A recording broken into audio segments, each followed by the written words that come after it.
So ఇప్పుడే రైతుల ఖాతాలకు డబ్బులు విడుదల చేసిన ప్రధాని మోడీ. సో ప్రధాని మోడీ గారు రైతుల ఖాతాలకు అయితే డబ్బులు అయితే విడుదల చేయడం అయితే జరిగిందనమాట. పిఎం కిసాన్ పథకంలో భాగంగా 18వ విడతకు సంబంధించి డబ్బులైతే బటన్ నొక్కి విడుదల చేయడం అయితే జరిగింది. ఇక్కడ చూస్తున్నారు కదా, మీటింగ్ ఇది మనకు మహారాష్ట్రలో జరిగిందనమాట.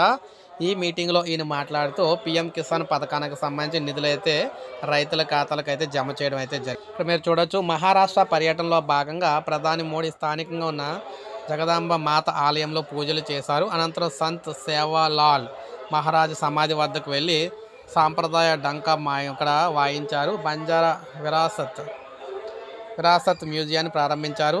అంతేకాకుండా ముంబైలో మొట్టమొదటి భూగర్భ మెట్రో రైలును కూడా ప్రారంభించారు. అదేవిధంగా మనకి అతి ముఖ్యమైన అప్డేటు, పిఎం కిసాన్ సమ్మాన్ నిధి పథకం కింద 18వ విడత నిధులను విడుదల చేశారు. దీని ద్వారా సుమారు 9.4 కోట్ల మంది రైతులకు 20,000 కోట్ల సహాయం అయితే అందిందనమాట. అంటే మనకి పిఎం కిసాన్ సమ్మాన్ నిధికి సంబంధించి రైతుల ఖాతాలకు అయితే డబ్బులు విడుదల చేయడం అయితే జరిగిందనమాట. సో ప్రధాని మోడీ గారు ఈ మీటింగ్లో డబ్బులు అయితే విడుదల చేయడం జరిగింది. సో మనకి ఇక్కడ నుంచి అందరికీ జమ అవుతూ ఉంటాయన్నమాట. సో ఇది మనకు అప్డేట్. ఒక లైక్ చేయండి, సబ్స్క్రైబ్ చేసుకోవద్దు, మన ఛానల్ సబ్స్క్రైబ్ చేసుకొని